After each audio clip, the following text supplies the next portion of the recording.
ನಮಸ್ಕಾರ ಸ್ನೇಹಿತರೆ.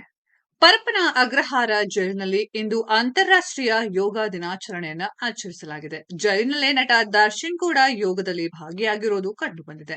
ಪರಪ್ಪನ ಅಗ್ರಹಾರ ಜೈಲಿನಲ್ಲಿ ಇಂದು ಜೂನ್ 21 ಅಂತಾರಾಷ್ಟ್ರೀಯ ಯೋಗ ದಿನಾಚರಣೆ ಆಚರಿಸಲಾಗಿದೆ. ಈ ಹಿನ್ನೆಲೆ ಎಲ್ಲಾ ಕೈದಿಗಳಿಂದ ಯೋಗಾಭ್ಯಾಸ ಮಾಡಿಸಲಾಗಿದೆ. ರೇಣುಕಾಸ್ವಾಮಿ ಕೊಲೆ ಪ್ರಕರಣದ ಪ್ರಮುಖ ಆರೋಪಿಗಳಾದ ದರ್ಶನ್, ಪವಿತ್ರ ಗೌಡ ಮುಂತಾದವರು ಕೂಡ ಯೋಗ ದಿನಾಚರಣೆಯಲ್ಲಿ ಭಾಗಿಯಾಗಿದ್ದಾರೆ.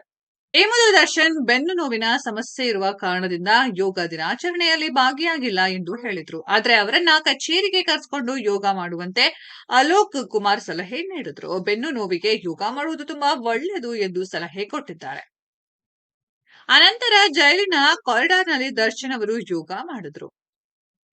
ಸಾಮೂಹಿಕ ಯೋಗದಲ್ಲಿ ರೇಣುಕಾಸ್ವಾಮಿ ಕೇಸ್ನ ಆರೋಪಿಗಳಾದ ದರ್ಶನ್ ಹಾಗೂ ಪವಿತ್ರ ಸೇರಿದಂತೆ ಆರೋಪಿಗಳು 1 ಗಂಟೆಗಳ ಕಾಲ ಯೋಗದಲ್ಲಿ ಭಾಗಿಯಾಗಿದ್ದಾರೆ. ಸದ್ಯ ದರ್ಶನ್ ಯೋಗ ಮಾಡುವ ಫೋಟೋ ಸೋಷಿಯಲ್ ಮೀಡಿಯಾದಲ್ಲಿ ವೈರಲ್ ಆಗಿದೆ. ಕಳೆದ 2 ವರ್ಷಗಳಿಂದ ನಟ ದರ್ಶನ್ ಕೊಲೆ ಕೇಸ್ ಸಂಬಂಧ ಜೈಲು ಪಾಲಾಗಿದ್ದ ಜೈಲಿನ ಆವರಣದಲ್ಲಿ ಯೋಗ ನಡೆದಿದ್ದು, ಸದಾ ಸಿನಿಮಾಗೋಸ್ಕರ ಫಿಟ್ ಆಗಿದ್ದ ದರ್ಶನ್ ಈಗ ಸೊರಗಿದ್ದು ಮುಖದಲ್ಲಿ ಕಾಂತಿ ಕಡಿಮೆ ಆಗಿದೆ. ಜೈಲಿನಲ್ಲಿ ಒಂದಷ್ಟು ನಿಯಮಗಳು ಇರುತ್ತದೆ, ಕಾನೂನು ಹೋರಾಟ ಇರುತ್ತದೆ, ಮುಂದಿನ ಭವಿಷ್ಯದ ಚಿಂತೆ ಕೂಡ ಇರುತ್ತೆ. ಇತ್ತೀಚೆಗೆ ದರ್ಶನ್ ಬೆನ್ನು ನೋವು ಇದೆ ಎಂದು ಕೂಡ ದರ್ಶನ್ ಹೇಳಿದ್ರು. ಸ್ನೇಹಿತರೆ, ಇದರ ಬಗ್ಗೆ ನಿಮ್ಮ ಅನಿಸಿಕೆಯನ್ನ ಕಾಮೆಂಟ್ ಬಾಕ್ಸ್ ಅಲ್ಲಿ ಕಾಮೆಂಟ್ ಮಾಡಿ.